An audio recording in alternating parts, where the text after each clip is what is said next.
Welcome to the DTPHD Podcast. I'm David Tian, your host. And today we're going to be discussing how can you know whether you're confident in your meditation, whether your meditation is effective. And to answer that question, we've got our co-host, Stefan Ravalli, joining us. Hey, Stefan. What's up? How's it going? Good to be here again. Yeah, great to connect again. And we've got some exciting changes coming up in tension, or developments, I should say. And this episode is to draw attention a bit to that. So we'll start off with the question: how do you know whether your meditation is effective or not? And I'll throw that to you, Stefan. Yeah, so that's, I think, one of the biggest obstacles to meditation practice is just confidence that we're doing it right at all. A lot of people worry that there's a certain technique to nail and there's a certain experience they're supposed to have. So actually, if you want to be confident that you're meditating effectively, be confident that you're meditating effectively. And that's like already right there, most of the battle. So I think to really illustrate what confident meditation looks like, I'm going to highlight a couple of mistakes that people make meditating. And the first thing is their own relationship to their mind when they're meditating. Like they think that their mind's supposed to behave and stop all of those annoying thoughts and just, be like the meditator mind that they might have gathered from all of these cliche understandings of being Zen or peaceful or whatnot.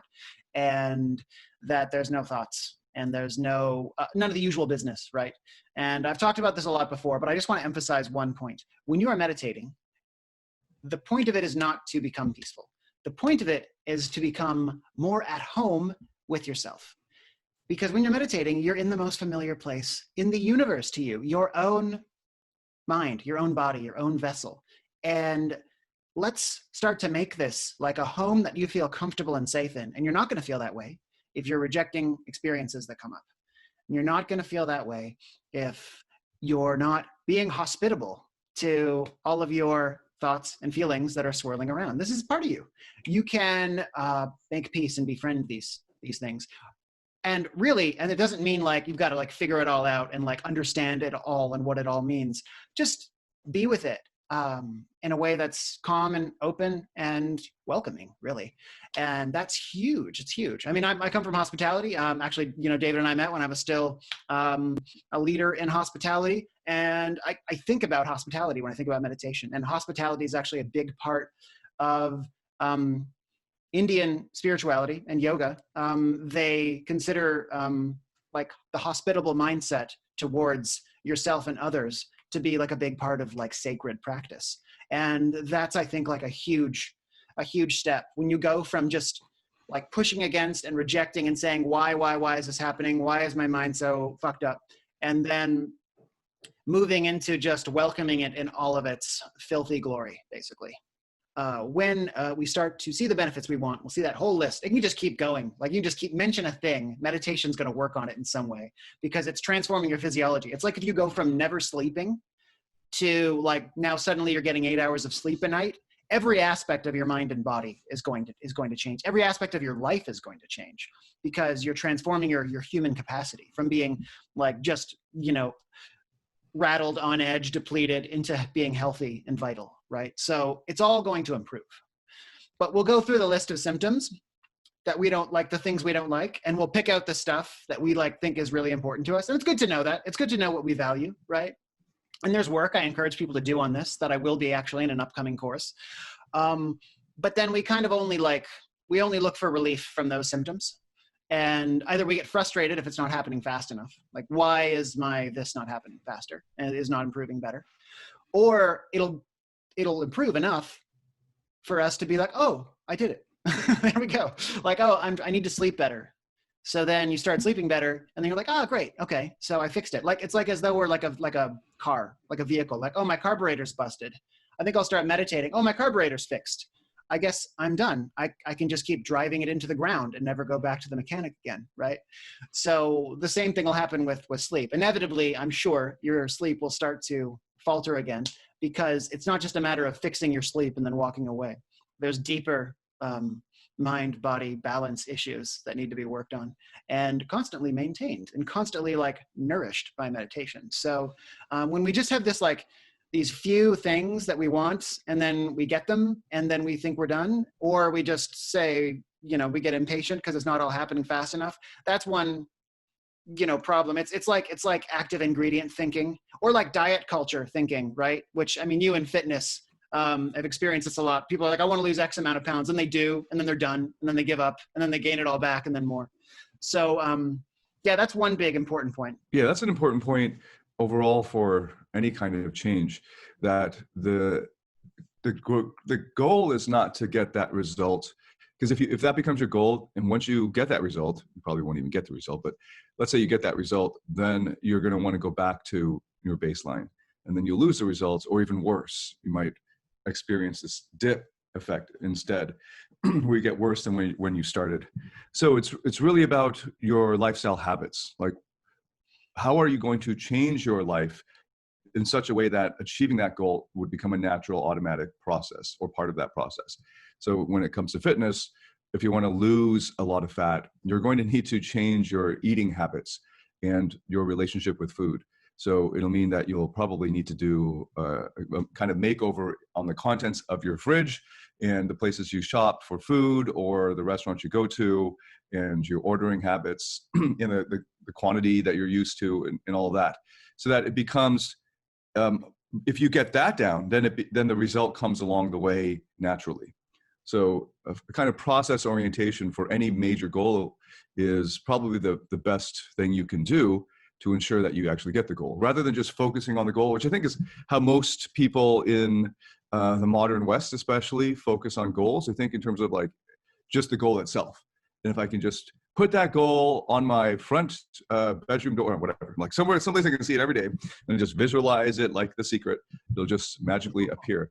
Instead of thinking in terms of how do I get there? So if that's the goal, what are the things that I'll need to do to get there? And then lose yourself in the process of getting there, so that you'll get there no matter what, because you're doing the things that will get you there, but you're actually focused on the things that will get you there.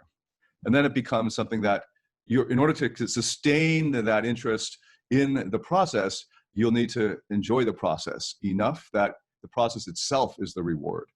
And then that's the main goal. And then your old goal is just a side effect or byproduct of pursuing the process. Yeah. So meditation is a great metaphor for the whole thing, because the point of meditation isn't, well, it could be the goal, the thing that got you started on meditation might be those benefits down the road of more calm or peace or something. But in order to get that, you're going to need to lose yourself in the process of actually meditating. And then you'll discover that if you become successful at losing yourself in the process of meditating, or immersing yourself in it, you'll discover that itself is a reward, that is the intrinsic, that there's intrinsic value and enjoyment and pleasure in the process itself. And then the goal becomes secondary. Then you'll forget about, oh yeah, I started doing this to get calm or whatever. But now I feel that as just a matter of course, because you've incorporated this new lifestyle habit. Absolutely. Absolutely. And anyone that wants to meditate and feel more calm, that's another thing I wanted to point out. Actually, there's one side effect that people look for in meditation that I think they should never settle on, and that's trying to be more calm. And a lot of people say that because that's the word that they grab. But like being more calm, all that means is it's an absence of agitation, right? It's like an absence of displeasure, and that's maybe a good start. And that's maybe, if you're suffering tremendously and you're always anxious, then calm is good. But that's just, it's better. Like calm is better than anxiety. But that's just that has to evolve. And I think calm's a really good example of a goal that needs to be available to evolving. And I think that was one of the benefits, or one of the things that kept me going with meditation, like kind of relentlessly, was the fact that I wasn't fully decided on like what I wanted out of it. It was just kind of like, I had decided that it was my companion as I learned and figured out really, truly what I wanted. And I knew that calm wasn't the beginning because I'd experienced it. And I knew there was much more to life than just simply like being like, okay, I think everything's okay right now and I'm not freaking out. Okay. But like, then from there, like, how do I build a life that really, is fulfilling and inspiring and the life that I want? who am I, like, really, like, what's my fullest potential? Like, what's my, like, highest level of human power to operate from? And that's a place that meditation can fund. And that's a place to which there is no destination. So there's no reason to ever drop a practice like meditation that's going to be your companion, because that road is completely process oriented. There's never like, I've reached my full human potential, I'm done, I shall dissolve now. Like, take me, I shall ascend, like whatever, right? It's always, you're always evolving and always growing. So if your goal is calm, great, because that's actually most people's goal is just simply like more excitement. And in fact, calm is a good idea to go the other way for a bit, because we're too much in one direction of constantly exerting, constantly going and putting ourselves out there and seeing how much we can get out of a day of activity, how much we can plug into a screen. Go the other way. That's a really good start. And that will then feed your activity though. We always have to think of like, okay, then what's next? How am I actually going into activity? How am I actually showing up to these moments of challenge? And that's where mindful living comes in, and actually rigorously applying what you're, I guess, cultivating in meditation with the sort of the ground you're laying, and then implementing every time life tries to make you go off track from the person you want to be. And that's another layer that we can maybe talk about later, but there has to be like a willingness to always take what you can do with meditation and your own mind as it's evolving farther than you had originally expected. Because like, goals are just meant to get you to a different state of realization in which you'll realize you have a whole new set of goals that will serve you better. And so meditation's your goal, your buddy along that realization journey.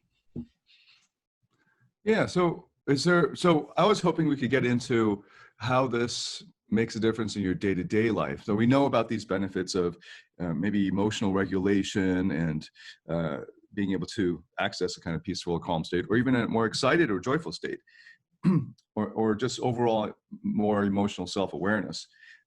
And then, so how are some of the ways that are most commonly seen in day-to-day life that meditation or mindfulness play a role? Yeah, that's a good question. So what people start to notice when they meditate is that they'll certainly like feel like better straight out of meditation, and they'll feel more energized throughout the day, and they'll feel that kind of calm energy. That's kind of like the general, like the nectar we're all looking for, the currency of like a healthy human experience. Like we're elevated and we're calm at the same time. And because we don't want to be like placid, and I mean, you could be calm and you could also be like in a stupor and like, you know, not at all able to experience life. You could be calm and depleted. You want to be calm and vital, right? So there's that calm, vital feeling. And then that has a particular quality when we have experiences, and we notice it shifting the more that we meditate. And the first thing is a sense of like spaciousness, and a sense of having more time available to us to make a decision and to see how we can act in a situation. Because when we're not, I guess you can say, working on our nervous systems like this and getting rid of all of these memories of life sucking, that's basically what our bodies do. It's like a life sucking memory bank, right? It's like, this moment was really overwhelming and it was crappy and I hated it. And your body goes, okay, let's remember that, because you were clenched up and you were tight and there might have been a tiger, so let's remember it. And then we take that experience into any time we're reminded that life might suck, and then we clench up and we have that experience. And we respond in a way when we're in that clenched up state, not spaciously, not as though there's plenty of time to respond. It's just like unconscious default mode jumps in. And then afterwards we're like, oh, like that wasn't what I wanted to do. That wasn't how I wanted to show up. So the more we meditate, the more we notice like, oh, wait a second, I have a choice here. And I can come from a place of greater wisdom. I can come from a place of greater clarity. And I can also come from a place of greater strength. A lot of people think, oh, I'll meditate and I'll become like this, like super like passive, huggy guy, you know? And I hesitated because I'm not cutting my hair in quarantine. So I'm like, oh no, I have a man bun now. Everyone's going to think I'm like one of those LA hippies. I'm going to lose 38% of our market. Like, because they were like, oh, I thought I'd be learning meditation from someone who's not one of those like lovey hippies. I'm not, I just haven't cut my hair. So expressly like, don't try and be that, because that's actually, unless that's like naturally your state, that's not something to try and be. What you need to try and be is your strongest self. And that's a self that isn't afraid to do what's right. And that's what meditation also gives you the space to do. Because a lot of the times, when we react to a situation the way that we don't want to, it's usually not the fight response that we truly regret. It's the flight response, or it's the freeze response, where we just wither when we knew that we could have really shown up as a stronger person.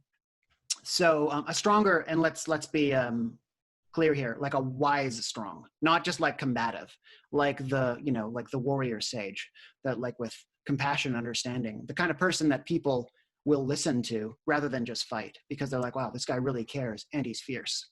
So that's an energy I noticed like coming up in myself, and it's scientifically measurable, so to speak, when we notice that the brain's actually capable of processing more information because it's less busy processing the tension in the body. So when the brain can process more, it feels like time is like longer.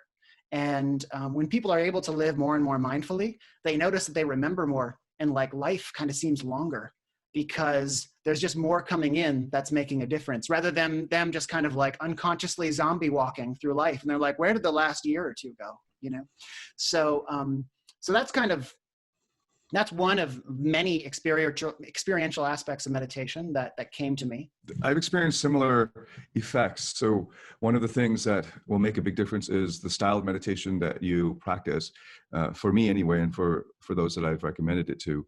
When I started with a kind of mantra meditation straight out of learning with Stefan, that was incredibly useful for me at that time because I was getting lost in my thoughts and feelings.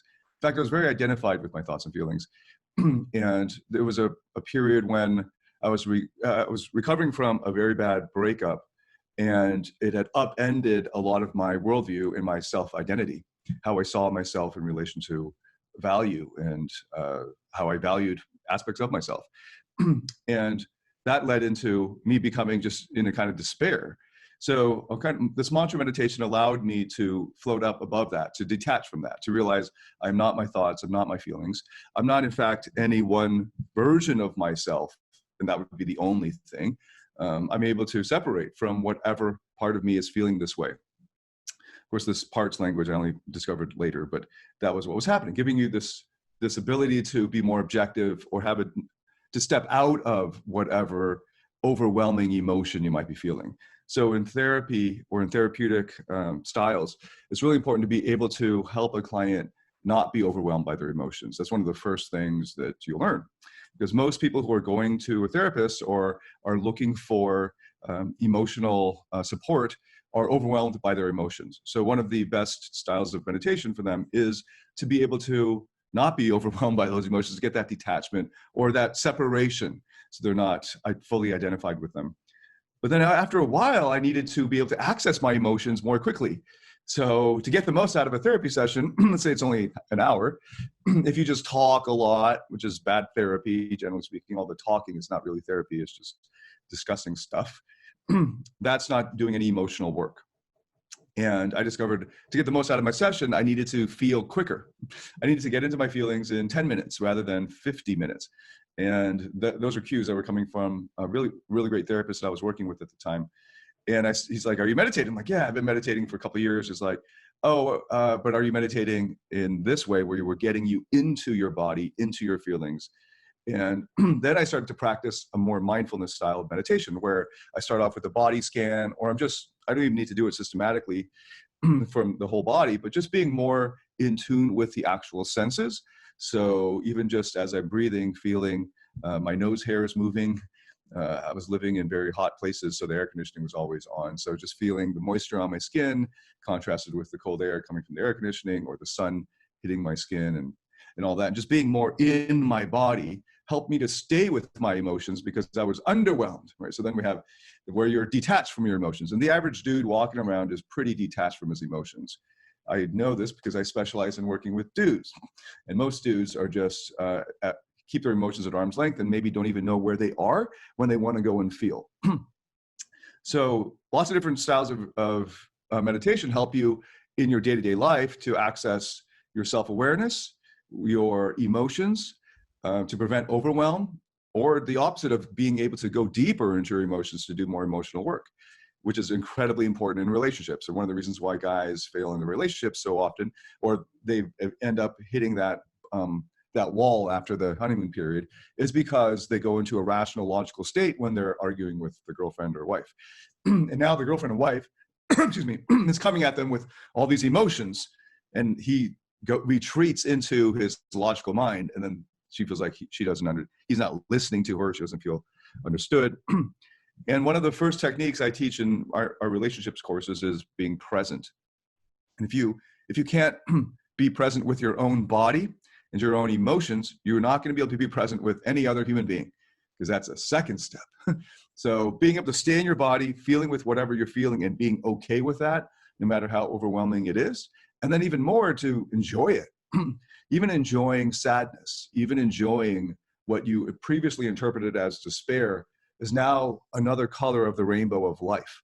And enjoying that for the period in which it stays with you, like a wave when a surfer surfing a wave. Then you'll be able to stay with whatever emotion she's feeling. And then you'll be able to be fully present. And it takes courage. It takes that ability to stay with whatever's happening. And in the past couple of years, I've been really into metta meditation, which is a kind of loving kindness meditation. And what that helps me do is it primes me to wish myself well-being and happiness and all that good stuff.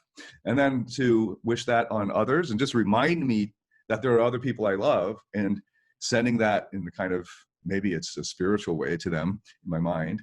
And that just, if I start with that every day, I'm being reminded of all the people, like at least one person that I really love and I'm grateful for. And I get to help in some mystical way by just imagining sending love to them.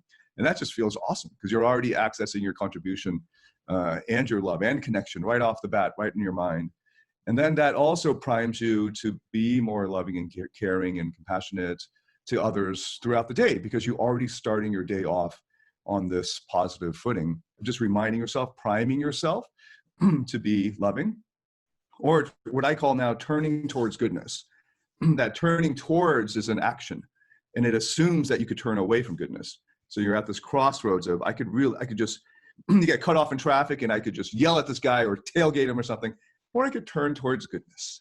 And the first thing I did this morning was turn towards goodness to myself and to those I love, or to others, and someone who's neutral to you. Or if you have the time to do a more extended one, you can send love towards those that you have some kind of beef with or some history with. And just that practice over time, weeks, months, makes you into a more patient person and helps you to enjoy life more. And all of these, I think, will help you to be more present, either present with your body or the emotions you're feeling, or even just present with the fact that you need to separate from those overwhelming emotions for a little while. No matter what, it will cause this self-awareness. So as you walk through the day, you won't be reacting all the time, which is how most people live, but instead you'll be able to choose your responses. And you also, like Stefan was saying, you'll have a kind of time distortion or time dilation effect, where there's more time that you feel like there's more time between the stimulus and your choice, that you're able to step back from it, not be overwhelmed by it, and then to choose wisely. So it's, yeah, I mean, I also use that example of the colors of the rainbow. And that's something I've heard a lot in my clients who've gone deeper into turning inwards, of going inside their mind, so to speak, with meditation and therapy, that suddenly now they see life they were living it through black and white lenses, and now they see all these colors. So it's a great way to put it. I think that's such an important feature, and that has a lot to do with actually harnessing the benefits of meditation, where you can notice more points in your life, not when you just like felt better and felt more comfortable, because a lot of people think that that's the necessary outcome of meditation. Like it's just something that's going to make us feel better, but actually it gives us the capacity to feel really intensely and really uncomfortable in a way that says like yes to it, like yes. And actually, this is where there's a lot of power and there's a lot of possibility if I can meet this head on and not cower away from it like my first impulse to do was before. Because when we're just filled with, stress and anxiety and all of the imprints of life, we don't have that same nerve and boldness to go head on into greater discomfort. We're drowning in discomfort all day. But actually, when we're a lot more fluid and open and stronger mentally and physiologically from the powerful rest factors of meditation, then we're willing to feel that discomfort and willing to meet a challenge head on. Because the only thing keeping us from a challenge is discomfort. So have a look at your life. Like, what are you meeting more readily?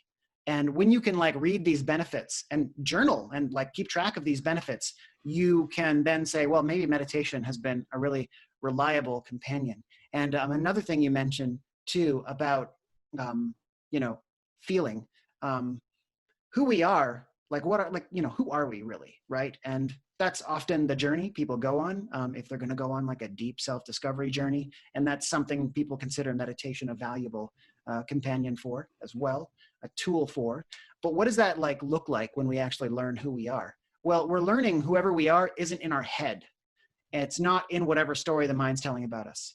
And you're, David, telling a story about reuniting with an identity that is deeper and more embodied, and something that is a lot more reliable than simply shifting mental stories or the shifting stories of what other people are reflecting to us. Who we are is found in our experiential, sensory, visceral quality of our experience. And it's a place of tremendous enjoyment and satisfaction and fascination when we can begin to experience the world on a sensory level without the mind talking us out of our experiences. So when you notice more of that, that's also a good sign of progress. And when you're able to drop into it more readily and say, no, not right now, to whatever thoughts are pulling you into a very unpresent experience of whatever past or future it's repeating to you, because it usually just is on repeat. And you're able to just have like a raw experience of right here, right now, fearlessly holding whatever even uncomfortable emotions you're having. That's not only a richer experience of life, that in itself is transformative. That in itself is growing and enriching you the more you're getting in the habit of doing that. Yeah. So you wanted to mention, what is the self-made mind? Why don't you just introduce people to that? Yeah, that's a program that's coming. It's a community that I'm starting with Tension. Leading up to it, though, there's going to be a 3-day course on just how to optimize meditation and mindfulness in your life. We're going to talk about some of these things we talked about here, plus going deeper into best practices for really getting the most out of your practice, really being able to apply it to your life, and how to make your application of mindfulness to your life one that is empowered, one that is actually the life that's truly mobilizing you. Because mindfulness is often just an awareness practice, but like, what are you doing with that awareness? What are you building with that awareness? Well, that's what we're going to talk about. And then Self-Made Mind is the community that will be where we continue to apply these to taking your life with meditation and mindfulness to the most fulfilled and the most self-celebrating and the most absolutely crushing it at life that you can possibly get it. And I developed as many exercises as I could think of to get us on that path. And we're going to do it live on Zoom once a week and really get deep into these practices. And working with community, I think, is huge. Like, I mean, when you're alone and practicing, you might be doing it absolutely correctly, but there's always the doubt, and there's always the like, should I be experiencing this? And am I doing it right? Well, being there with me and everyone else that's moving forward with these practices really provides incredible motivation to keep at it and keep upgrading your life with these practices. Cool. And how do is this the 3-day course? That's free? That's and free. Is that going to be live in a recording? So if you're watching this now in October, will they be able to access that? Yeah. Yeah. So it'll be, cool. It'll be live and then it'll be recorded, and you can grab the recording anytime. When you're live, you can actually poke me and prod me and get me to, make mistakes and ask me whatever questions you want. But otherwise, there's going to be a recording, and you'll have access to that content evergreen when you get on the enrollment list. So that's just it's a 3-day absolute essentials. I mean, it's all you'd really need, but then you can go really, really deep with the Self-Made Mind program and continue to be on that path. Great. So you're doing this the first time you're offering this, and depending on how it goes, you might continue to offer it, but it will only be open for this time. Or is that not decided yet? Yeah. Well, I'm doing this 3-day thing. I'm going to see how it goes. I don't know if we'll do another one. So if you're watching this now in September, get on it, because you only have this opportunity, and depending on how this goes, he might offer it again. Maybe. Yeah. Then enrollment will only be open for the end of the month too, because it'll be only a select period that take on a group. So, cool. So we're going to keep it in. So we'll drop the link in the description to this video and podcast. So go click on that link. I won't read it out. It'll just be in the description underneath this, wherever you're watching or listening to this. Thanks so much, Stefan. That was awesome. I learned a lot myself. And is there anything else that we want to leave them with before we conclude? Yeah, I would say as a takeaway, just start to pay attention. I mean, not in the way your parents tell you, like, oh, pay attention. Just start to notice with curiosity and openness what's happening in your life now that you're practicing meditation of some sort.